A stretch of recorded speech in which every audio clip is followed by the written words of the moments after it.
Vas-y, recommence. À tous, il faut que mettre Natacha, nos invités comme hôtes, de faire ça. Ils sont hauts déjà. Ils sont hôtes déjà, super.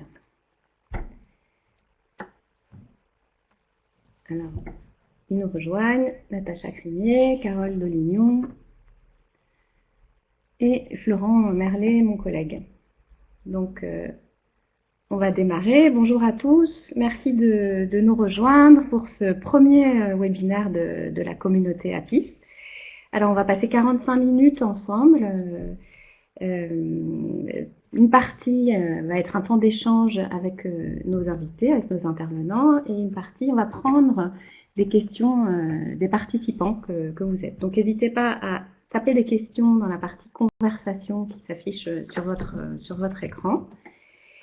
Et puis aussi, par l'occasion, présentez-vous pour qu'on fasse connaissance et que vous ne soyez pas anonyme dans cet espace numérique.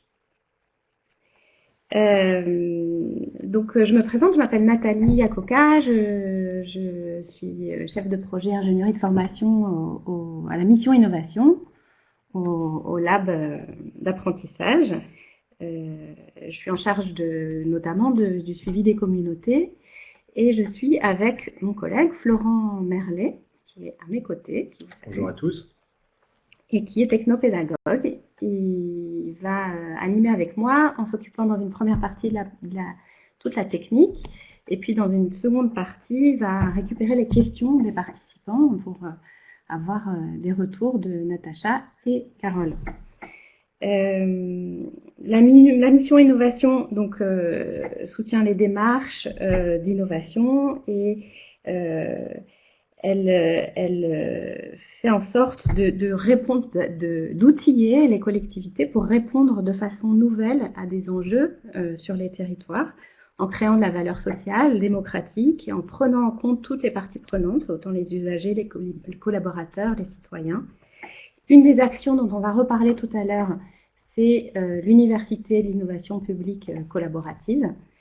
C'est un temps pendant 2-3 jours qui permet de résoudre ensemble, de chercher à résoudre ensemble des défis portés par des collectivités. Vous avez la possibilité de vous y inscrire, donc je fais une petite page de pub. C'est le 9, 10 et 11 juillet dans 13 territoires. Donc vous avez la possibilité de vous inscrire sur le site qui va apparaître, universitéinnovationpublique.wordpress.com. C'est une expérience assez forte et enrichissante. Donc, la mission innovation accompagne aussi les e-communautés et le groupe APIS est une communauté qui soutient les communautés qui s'intéressent à l'innovation publique territoriale et qui veulent se créer ou se développer. Donc, elle a été créée, je recontextualise un tout petit peu, APIS a été créée avec un groupe, un noyau de gens engagés sur les questions d'innovation publique territoriale et accompagné par Jean-Michel Cornu, dont Carole, Natacha et Nathanaël, qui va intervenir un peu après, font partie. Et APIS se réunit tous les 15 jours en vidéo, donc n'hésitez pas à nous rejoindre tous les 15 jours, enfin en tout cas, nous rejoindre dans la communauté APIS si vous intéressez à la question de la création et le développement des communautés. Alors, avec APIS et en partenariat avec le Hub des communautés de la DITP, on lance cette série de webinaires qui portent sur les étapes dans le cycle de vie des communautés. On va s'intéresser aux questions qu'elles se posent, aux leçons qu'elles tirent pour pouvoir s'en inspirer. Et on va démarrer aujourd'hui avec la première communauté qui est, vous le voyez sur votre écran, le Lab for Lab, qui est une communauté qui est portée par la région Sud, PACA, qui réunit 40 collectivités, institutions qui sont engagées dans des démarches d'innovation publique et dont Natacha et Carole vont vous parler un peu plus longuement. Ça nous intéresse aujourd'hui de faire un focus sur cette communauté parce qu'elle existe depuis quelques années, elle a enclenché pas mal de partenariats, elle est inscrite dans un écosystème et elle vit une nouvelle étape qui est une étape d'ouverture. Et en ce sens, on va essayer de creuser comment on continue à faire communauté apprenante à travers ces étapes et notamment à travers cette nouvelle étape d'ouverture. Alors pour ça, on a 3 personnes qui vont prendre la parole aujourd'hui. 2 que vous voyez actuellement et une qui va intervenir au milieu. Donc Natacha Crimier qui est en haut à droite de l'écran, qui est chef de projet pilotage, accompagnement de projet innovation au Lab4Lab pour la région sud, PACA. Et Carole Dolignon qui est en bas de l'écran et qui est chef de projet des usages du numérique et des innovations pédagogiques au CNFPT, à la délégation Provence-Alpes-Côte d'Azur, mais qui est aussi là en tant que membre du Lab4Lab. Donc elle a 2 titres.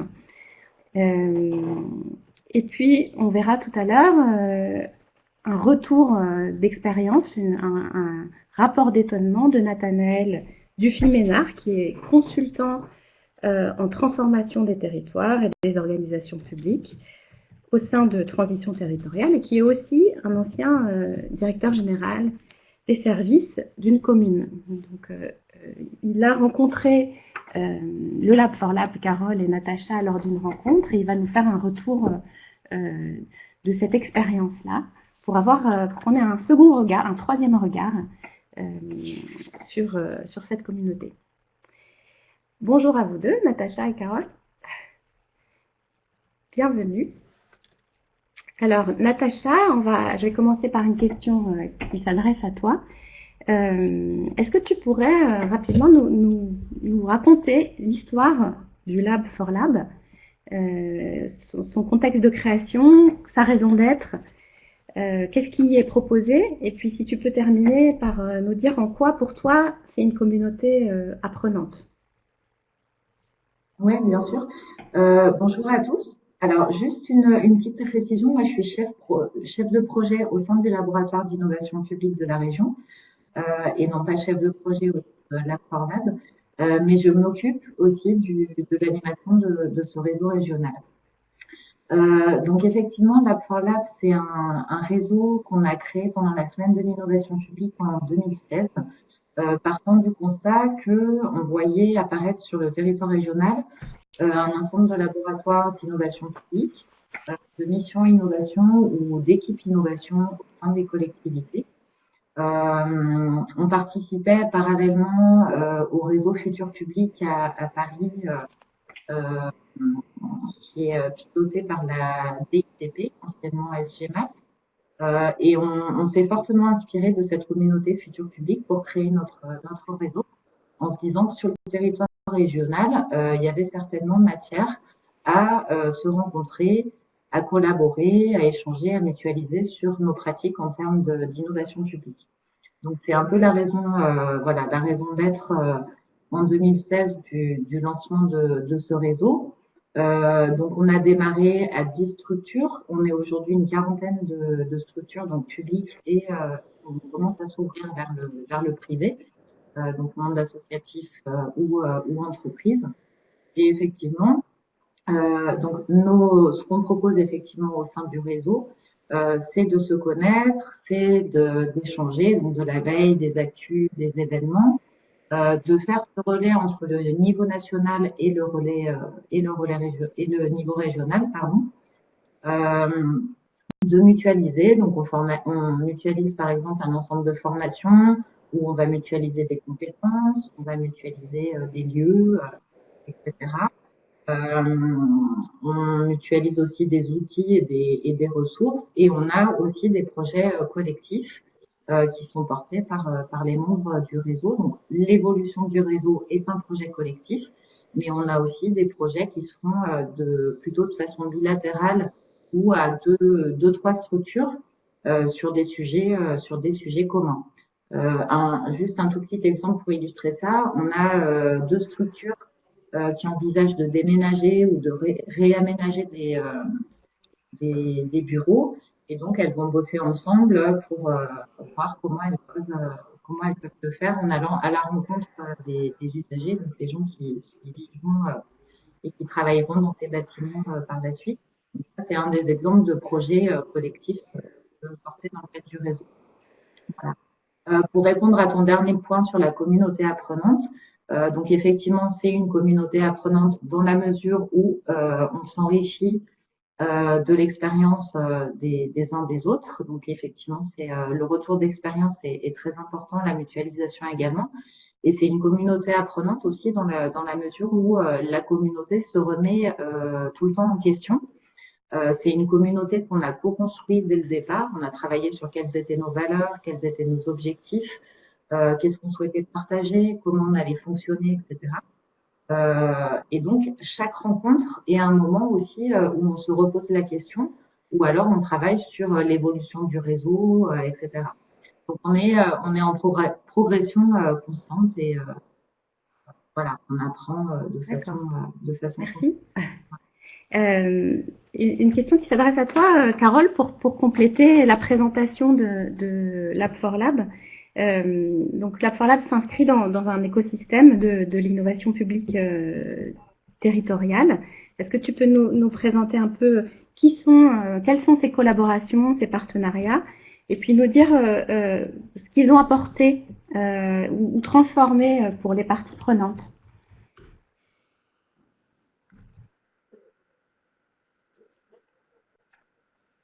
Alors, pour revenir en fait à l'historicité de Lab4Lab qui a été créé en 2016, au départ j'étais simple participante et en fait on avait 3 regroupements qui étaient prévus chaque année où on pouvait en fait échanger sur nos pratiques et on avait un intérêt commun qui était l'innovation publique. Et en 2017, à titre professionnel, j'ai eu un changement en fait de métier où j'ai incorporé une double casquette, la casquette développement des âges numériques et la casquette de l'innovation publique, avec en même temps en fait une volonté du national d'essaimer en fait l'université qui elle-même était née auparavant en 2016 sur Cluny. Donc cet essaimage, pour qu'elle puisse se réaliser, on était conscient, nous, au niveau de notre délégation, qu'on n'avait pas forcément l'organisation et les compétences à l'interne pour se lancer des recherches en fait sur cette université. Et j'ai profité d'une réunion qu'il y avait en fait à la région sud avec la FIN à l'époque, la Fondation Internet Nouvelle Génération, où il y avait Jacques-François Marchandise qui était présent et la plupart des chefs de projet chargés de mission de la région sud. Et c'est en discutant avec eux et en évoquant ce projet d'université qu'on s'est dit que ce serait intéressant aussi de proposer le projet en fait à la communauté Lab4Lab et que ça nous permettrait en fait de passer une étape supplémentaire par rapport à cette communauté qui était de passer dans l'action avec un fort challenge puisque là on était tous conscients que proposer sur 3 jours un événementiel avec un accompagnement en amont en identifiant des défis, là on allait solliciter en fait sur la durée l'ensemble de nos membres.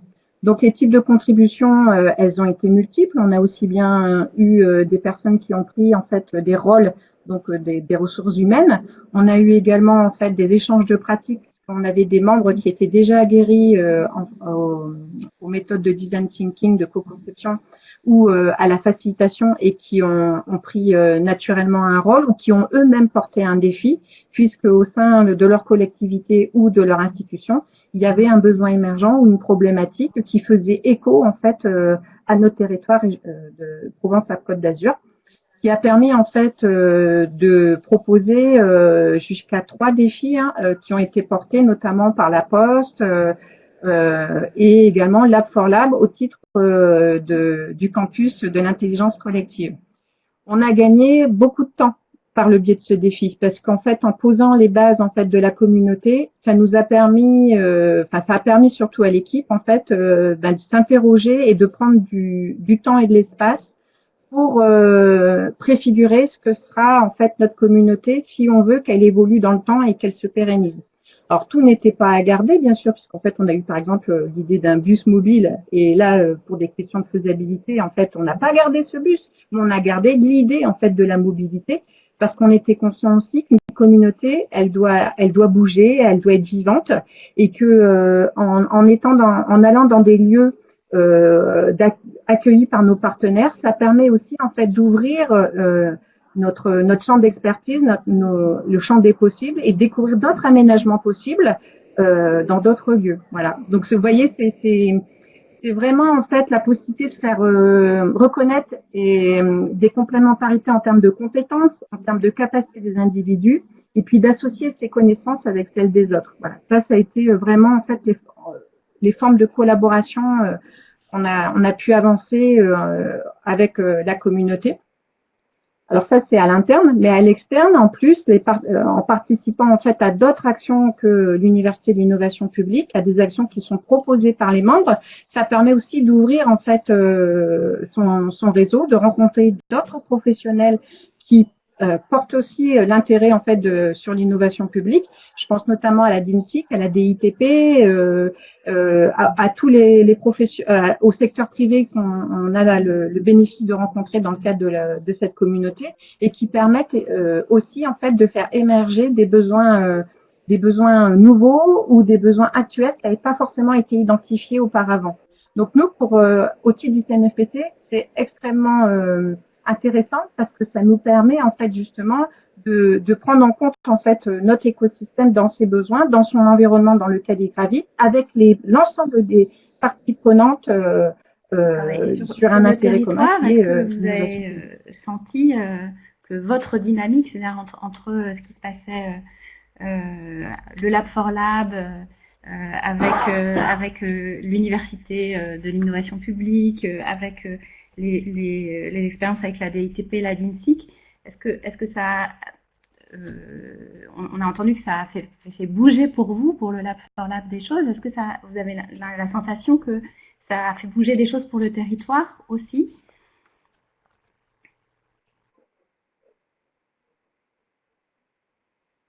Alors pour le territoire, oui, concrètement, je pense que pour le territoire, alors moi je vais parler de mon expérience au niveau du CNFPT.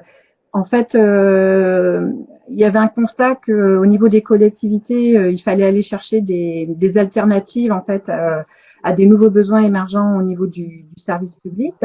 Et on est quand même sur un fonctionnement des organisations assez en silo. Et les actions qui sont menées en fait au titre de Lab for Lab permettent aussi en fait d'ouvrir les collectivités, mais également en fait les acteurs du secteur privé aux enjeux des uns et des autres, de les partager et de trouver en fait des solutions qui permettent en fait rapidement d'être concrétisées. Par exemple, la DINSIC aujourd'hui suit en fait des projets au niveau des collectivités en complémentarité avec l'Université de l'innovation publique sur notre territoire. Et ça, c'est intéressant parce que au niveau du CNFPT, nous, on joue notre rôle en fait de formateur, d'accompagnement à la formation. Le Lab for Lab joue son rôle de relais, de reconnaissance en fait de ces complémentarités et de mise en réseau qui est mis en exergue à travers des outils collaboratifs qui ont pu être partagés. Voilà, et ça donne des pistes aussi sur des pistes de collaboration avec d'autres acteurs qu'on n'aurait pas forcément eu. Donc ça ouvre vraiment sur notre écosystème. Et pour compléter ce que dit Carole, effectivement, ça a un vrai impact sur le territoire.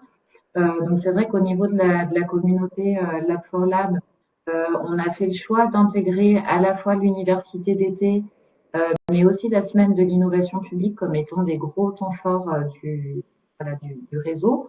Et effectivement, c'est aussi des événements qui nous permettent de mettre en lumière ce qui se passe sur la région, de faire connaître ce qu'est l'innovation publique, à la fois en interne, chaque structure, je pense, peut valoriser ses actions en interne auprès de sa hiérarchie et de ses élus. Et le fait de le faire en réseau, effectivement, ça a aussi une portée conséquente sur les actions qu'on met en place. C'est aussi des temps qui nous permettent de faire connaître notre démarche à d'autres collectivités ou d'autres structures. Et effectivement, ça nous permet d'aller vers un élargissement du réseau. Voilà, mais on sent une vraie On dynamique va sur le terrain. proposer à Nathanaël de se joindre à nous, de nous rejoindre et de nous faire part de son rapport d'étonnement, de son expérience en allant à la rencontre de la communauté Lab for Lab. Alors, Oui. il faut que... Alors, bonjour à toutes et à tous. Est-ce que vous m'entendez? On t'entend, mais on déjà te voit pas. Ah, moi je me Clique vois. sur démarrer. Alors, c'est bon. Normalement, là, c'est bon. Nathanaël, bonjour. Tout bon? Est-ce que tu peux nous faire un retour de ta rencontre avec le Lab for Lab? Ouais, tout à fait. Donc, je vais la faire en plusieurs points. Déjà, pourquoi je suis allé à Lab for Lab? J'ai la chance de faire partie du réseau des API, donc d'avoir intégré ce réseau d'innovation. Et par ce réseau, ben, j'ai pu rencontrer Carole et Natacha. Et lors de différentes rencontres qu'on a pu avoir, elles m'ont dit, bah tiens, ce vendredi, je crois que c'était le 13 avril, il y a une rencontre de Lab for Lab, si ça t'intéresse, viens voir comment ça se passe. Et ça, c'est un premier point qui me semble important pour faire durer une communauté, puisque c'est l'enjeu, une communauté apprenante dans la durée, c'est ne pas hésiter à intégrer des réseaux, quels qu'ils soient, d'innovation, parce qu'on va rencontrer différents acteurs, et pour qu'une communauté vive, elle a besoin d'un maximum d'acteurs. Donc j'invite vraiment les personnes d'intégrer des réseaux, d'y rester. Ça peut être sous différentes formes, tous les mois, toutes les années, peu importe, mais de voir ce qui se passe. Ça permet aussi donc d'intégrer, de voir comment fonctionnent les communautés. Après, ce que j'ai vu, j'y allais sans a priori négatifs et beaucoup d'a priori positifs, et ça m'a conforté là-dessus.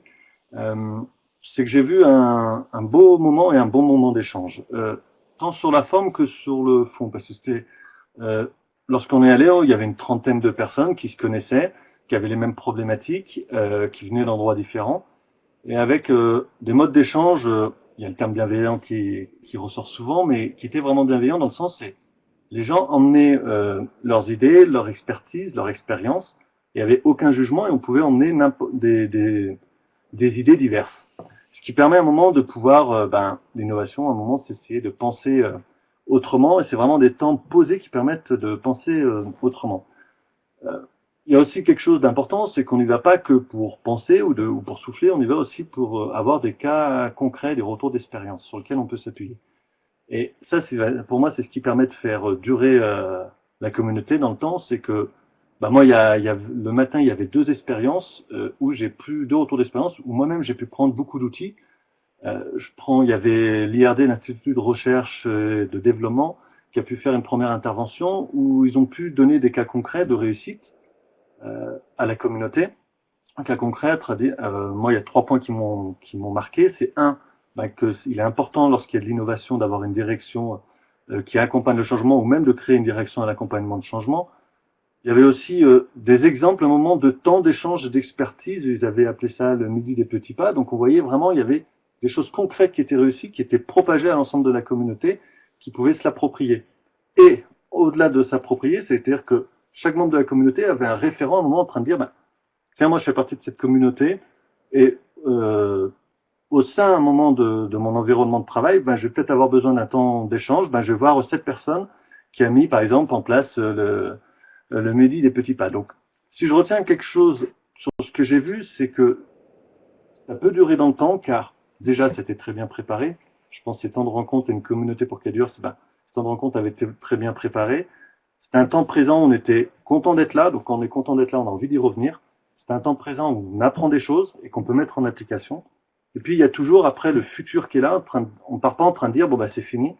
Il y avait une projection sur le futur, sur comment la communauté allait pouvoir éventuellement s'ouvrir aux autres, comment elle allait pouvoir mieux communiquer, des gouvernances. Donc, on savait où on allait. Donc, très très content. Et puis, ça concrétise vraiment de voir ce qu'est une communauté.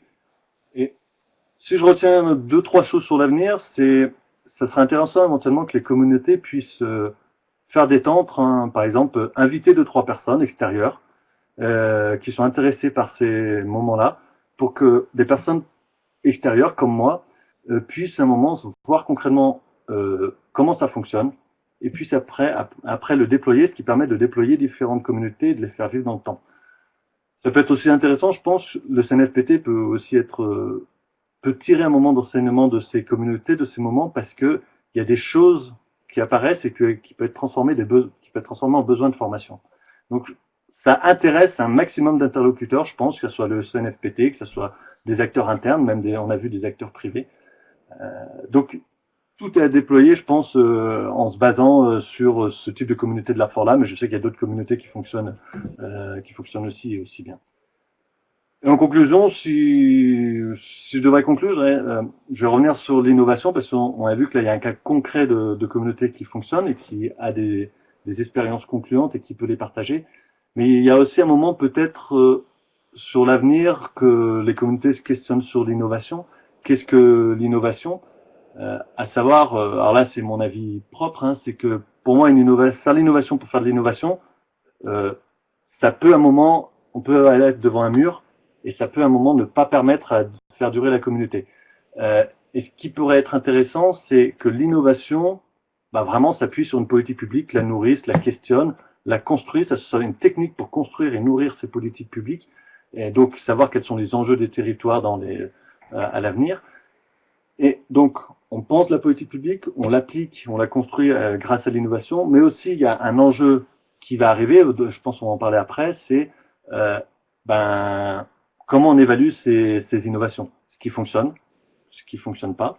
Il y a je pense que la plupart des choses fonctionnent, mais c'est un enjeu à un moment aussi pour être crédible auprès des décideurs en train de dire voilà l'innovation, en quoi ça fonctionne. Merci Nathanaël pour cette intervention. Et donc ça nous fait notre transition sur la projection, sur l'avenir, parce que cette réunion était consacrée à l'après. Est-ce que Natacha, tu pourrais nous dire rapidement pour qu'on comprenne les grandes étapes par lesquelles la communauté est passée, et aujourd'hui, qu'est-ce qui est le prochain pas? Qu'est-ce qui vous questionne? Ce que j'ai compris, c'était que c'était autour de l'ouverture. Vous étiez sur une dynamique d'ouverture au-delà de votre écosystème existant. Donc voilà. Comment est-ce que ça se passe et qu'est-ce que vous allez en faire?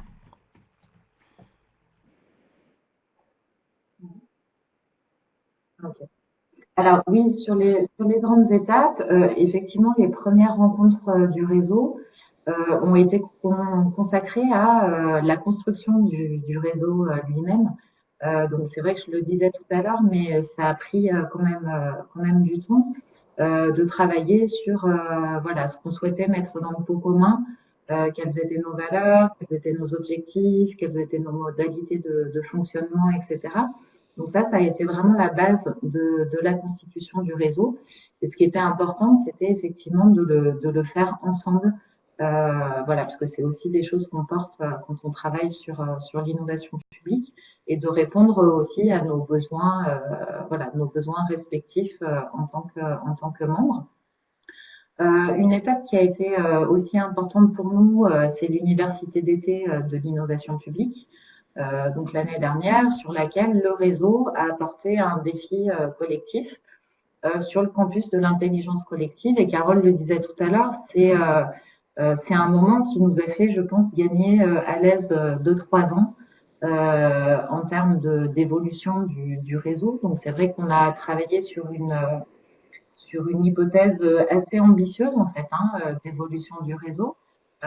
On était plutôt sur donc Lab for Lab est plutôt un réseau d'échange de pratiques et d'expériences, de mutualisation, de coopération entre des structures qui sont déjà sensibilisées à l'innovation publique. Et là, dans le cadre du projet qu'on a travaillé dans le cadre de l'université d'été, on est passé vraiment de ce collectif, mais au service des autres collectivités ou des autres structures qui ne sont pas initiées à l'innovation publique. Et donc, on a travaillé sur toute une offre de services pour aller au plus près des besoins des collectivités, donc faire soit de la sensibilisation, soit faire de l'accompagnement de projets, soit de la formation de pair à pair, en associant à chaque fois différentes compétences en fonction des besoins, donc les compétences présentes dans le cadre du réseau. Voilà. Et effectivement, la rencontre à laquelle a participé Nathanaël, là, le 26 avril dernier, a consisté le matin à faire un temps d'échange, retour d'expérience et faire ce lien entre le niveau national et le niveau régional. Et l'après-midi, on a travaillé sur l'identification de chantiers, donc un chantier sur la communication, un chantier sur les événementiels, un chantier sur les projets collectifs. On a identifié différents chantiers. Et l'idée, c'était que les membres puissent établir une feuille de route sur ces différents chantiers et s'engager par la suite à y consacrer du temps pour faire progresser le réseau. Donc voilà. Et effectivement, pour reboucler sur l'ouverture, donc c'est vrai que c'est une communauté qui prend effectivement de l'ampleur. Je vous disais qu'on avait démarré à 10, on est aujourd'hui près de 40 structures, donc ça représente à peu près une centaine de personnes qui sont impliquées dans ce réseau.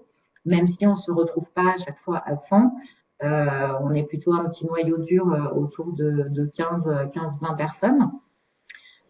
Mais effectivement, se pose la question de l'ouverture. On est sollicité par pas mal de collectivités. Et donc, ça nous pose la question de comment est-ce qu'on intègre les nouveaux arrivants qui prennent le train en marche. Donc, comment est-ce qu'on s'assure qu'ils puissent bénéficier aussi de l'histoire du réseau, comment on leur transmet les valeurs, les objectifs, etc.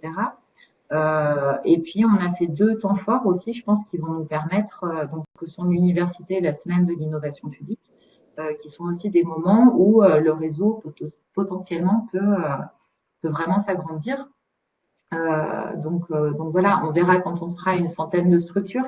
Mais effectivement, cette ouverture à la fois au monde public, mais aussi au monde privé, on est en train de réfléchir là-dessus, va nous poser aussi progressivement des questions de structuration et de gouvernance. À partir du moment où on fait de la sensibilisation à d'autres collectivités, où on fait de l'accompagnement de projets, où on y passe effectivement du temps. Est-ce que tu peux nous dire quelles questions ça pose en termes de gouvernance?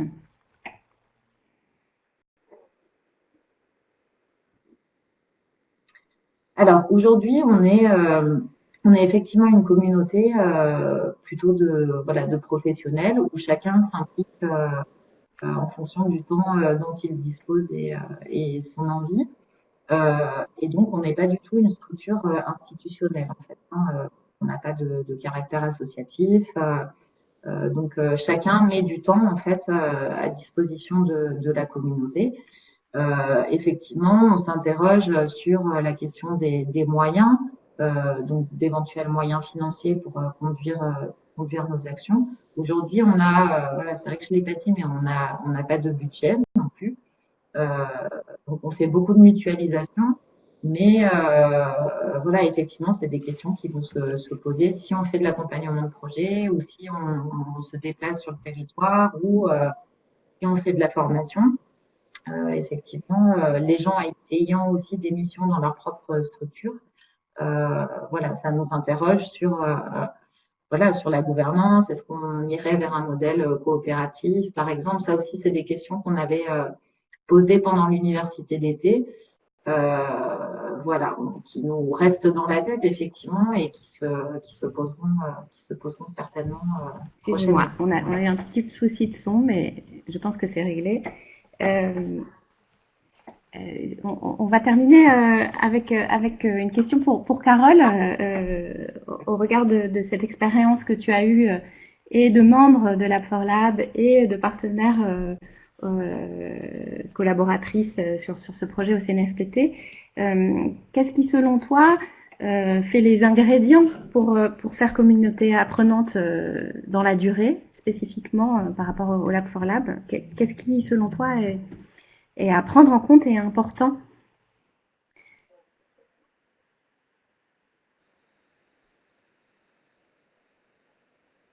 Alors, pour faire communauté apprenante, il n'y a pas de recette toute faite. Je dirais qu'il y a un certain nombre de prérequis au départ. Donc, premièrement, c'est oser faire le pas de côté. si si les membres de l'App4Lab n'avaient pas adhéré à l'idée du challenge de monter l'université en 2018, honnêtement, je pense pas qu'on aurait eu le rayonnement qu'on a eu, ni la mixité qu'on a pu avoir avec le secteur public et privé, qui nous a permis après en fait de passer à l'échelle certains défis, puisqu'on avait des objectifs de production de solutions qui faisaient pas partie, par exemple, de la mission du CNFPT, mais qui pouvaient, en trouver écho dans l'environnement. Il y a une question aussi qui peut être abordée, c'est le fait qu'il faut accepter aussi que on soit une organisation vivante avec des participants qui prennent des rôles aussi plus ou moins actifs à un moment et que ce soit porté par un animateur. Bon, là pour le coup, je dirais presque que c'est un binôme avec Anaïs et Natacha.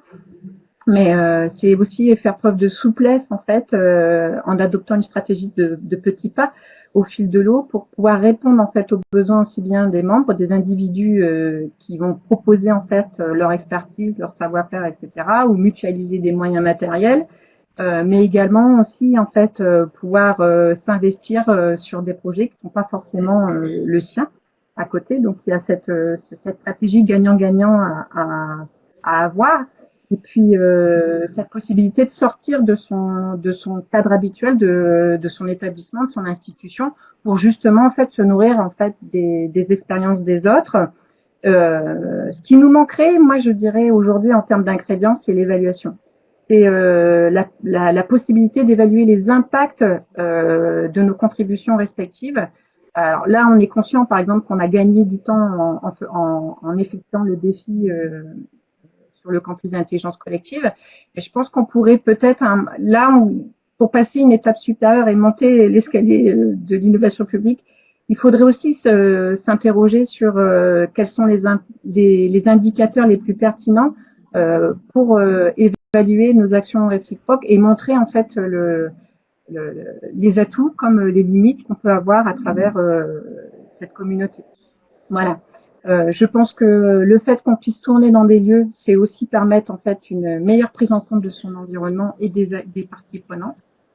Ça, c'est vraiment une des choses qui est très intéressante. À chaque fois on a 3 regroupements prévus chaque année, c'est toujours des lieux différents et ça permet à chaque fois en fait d'échanger, de partager avec des acteurs qu'on n'a pas l'habitude de rencontrer et dans des lieux qui sont aménagés autrement. Donc là, pour le coup, c'est vraiment intéressant aussi en fait d'avoir cette possibilité d'ouverture de dialogue, d'ouverture de territoire, d'ouverture d'espace pour venir nourrir en fait sa propre pratique. Et là, je parle aussi bien au niveau de mon établissement qu'à titre individuel, parce que les apports sont très riches par cette mixité.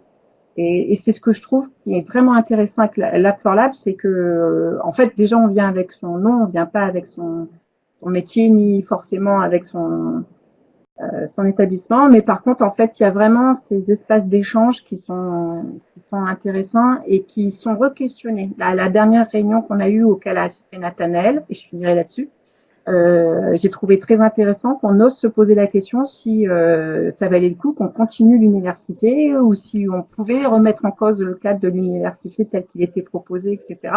C'est intéressant parce qu'en fait ça permet aussi de se projeter sur et d'avoir une vision dynamique et évolutive de la communauté comme de ses actions. Voilà, ça j'ai trouvé ça, il fallait oser le faire. Et je trouve que c'est de se poser des questions et pour avancer et se dire que voilà, on est vraiment en fait une instance qui bouge et une instance qui permet en fait cette phase d'expérimentation de l'innovation publique. Voilà.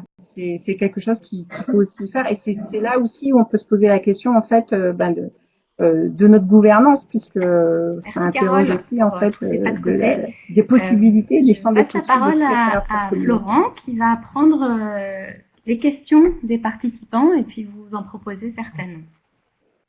Alors, on a eu plusieurs questions de participants. Je vais commencer par celle de David Poncé qui vous pose la question un petit peu concrètement. Comment est-ce que vous êtes organisé? Comment vous vous structurez? Comment vous animez le réseau? Comment vous diffusez l'information? En bref, comment vous faites le lien entre les différents membres de la communauté? Peut-être Natacha, oui.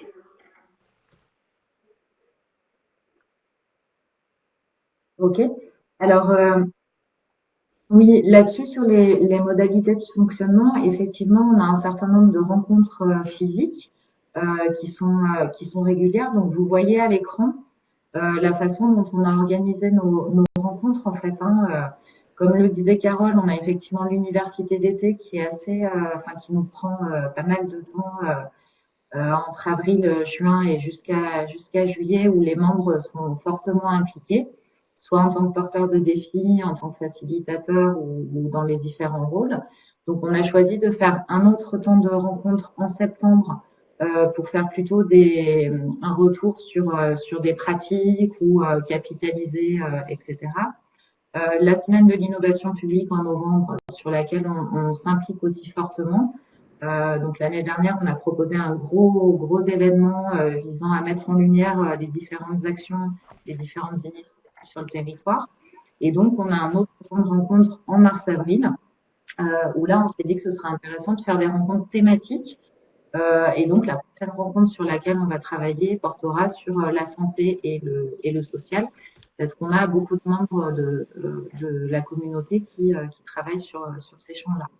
Donc, au-delà des rencontres physiques, on a aussi un outil d'animation en ligne qui s'appelle Slack, qui comporte aujourd'hui un peu plus de 80 personnes.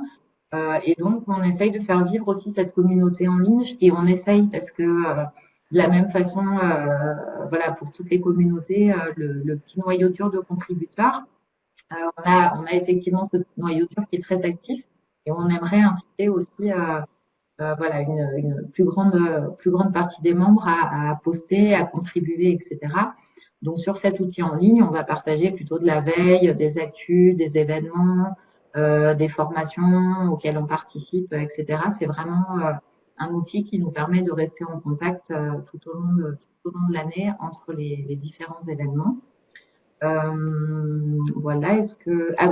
Et sur la question de la diffusion de l'information, concernant l'AppForLab, je crois que c'était aussi une question de David.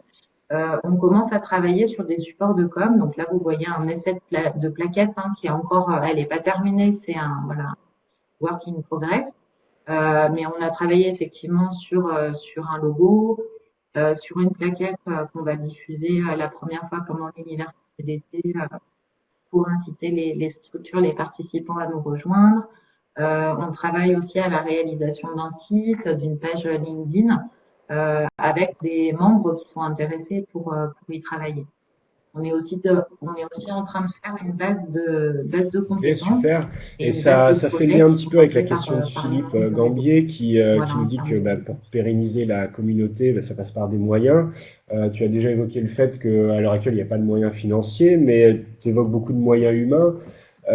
Comment ça se passe? C'est sur votre temps libre?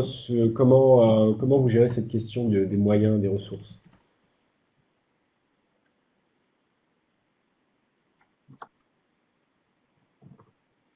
Alors, effectivement, vu qu'on n'en a pas, c'est assez simple en termes de gestion.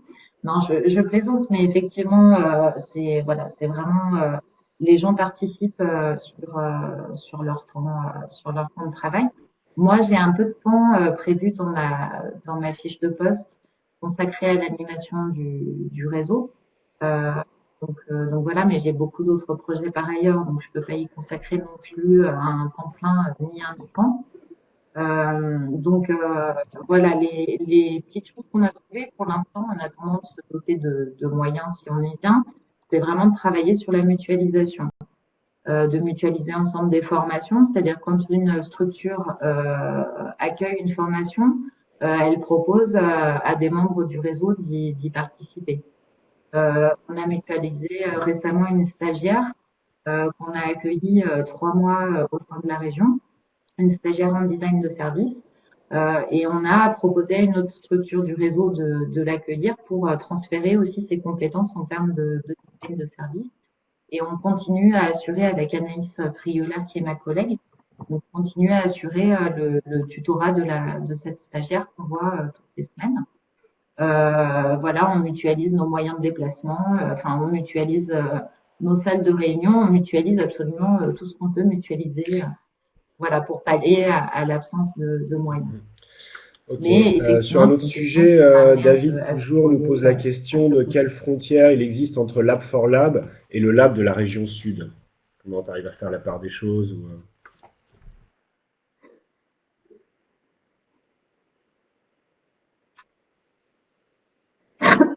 Oui, alors, en fait, le réseau Lab for Lab, c'est une initiative qu'on a lancée au niveau de la région en 2016, c'est-à-dire qu'on a proposé la création de ce réseau.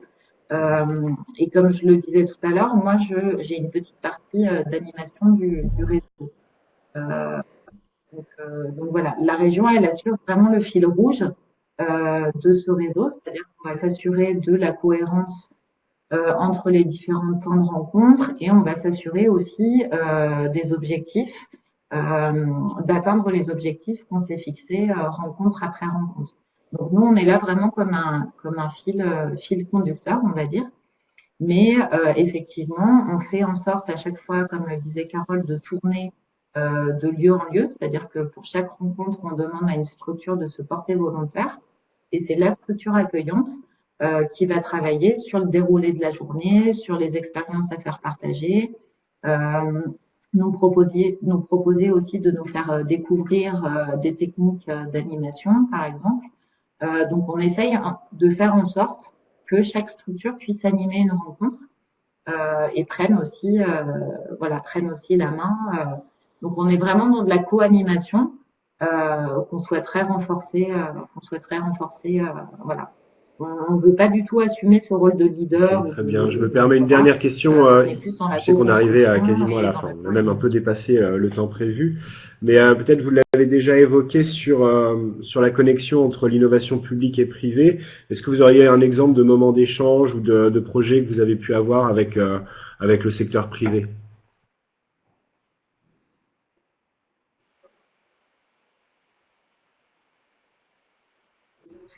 Euh, dans les membres du réseau, on a déjà quelques structures privées. On a par exemple CDT Innovation, qui est une agence de développement éco sur le département du Var.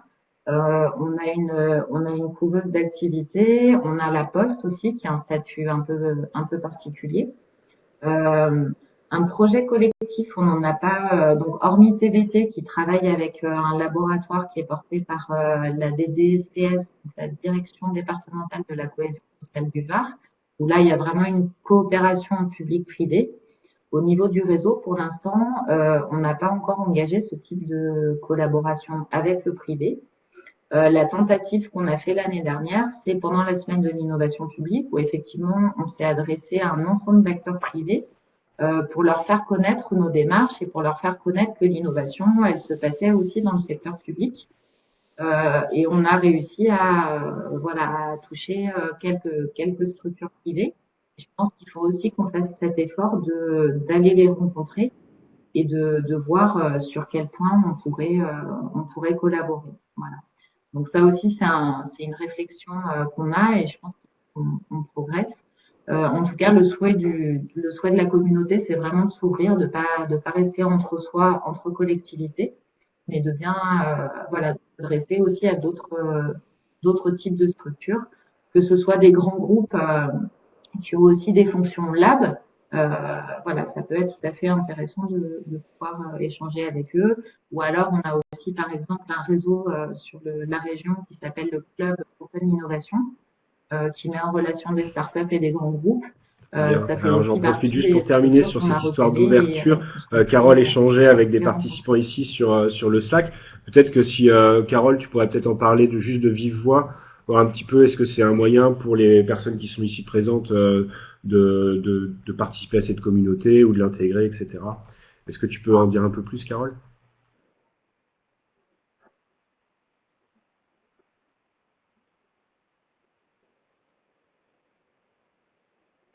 Ce qu'on fait, comme c'est un engagement mutuel de l'ensemble des membres, moi je m'engage à chaque fois quand on réalise en fait une action formative à visée innovation publique, de parler de Lab for Lab. Et du coup, on s'est dit que c'était intéressant aussi de communiquer sur l'App4 Lab et qui puisse avoir des temps d'échange. Du coup, en fait, cette année, pour la deuxième édition de l'université publique, systématiquement, tous les contributeurs des 14 équipes défis ont eu un espace qui a été créé dans la chaîne créée initialement sur Slack, qui s'appelle Réseau Public Innovation, dans lequel ils peuvent échanger aussi et par lequel, en fait, moi-même, j'échange en fait des informations sur l'action que l'on porte. Et ça permet aussi en fait de mettre en réseau. Pour rebondir sur la question que tu posais sur le secteur public, le secteur privé, même si nous n'avons pas travaillé directement avec des start-upers, ça m'a permis moi en fait d'aller rechercher de la ressource formative atypique qu'on n'a pas habituellement. Et c'est là pour là qu'il a permis à travers ses membres, puisque en fait dans le passage à l'échelle d'un défi, il y avait nécessité d'avoir des profils spécifiques avec des start-upers. Ça a été rendu possible et réactivement par le biais en fait de ces membres, puisque je les ai sollicités à ce moment-là. Voilà. C'est là en fait où on voit aussi en fait que la communication, les échanges, les outils collaboratifs qui peuvent être utilisés sont particulièrement intéressants. Merci beaucoup Natacha, Carole, Nathanaël pour votre intervention.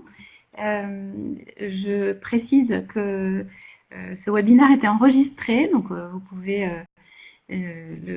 faire passer le lien qu'on va rediffuser pour si vous voulez le montrer ou si vous avez raté une partie ou le début. Le prochain webinaire, sur cette série de webinaires, on n'a pas encore la date précise, mais ce sera une fois par mois sur un autre type de communauté qui sera à une autre étape de son développement ou de sa création. Le prochain rendez-vous APIS, donc ce ne sera pas sur le même lien de vidéo, mais ceux qui sont intéressés de rejoindre la communauté APIS, notre prochaine rencontre sera le 11 juin, donc dans 2 semaines, c'est tous les mardis à midi. Voilà, merci à tous pour votre présence et participation et à très bientôt. Au revoir. Merci beaucoup. Au revoir. Au revoir.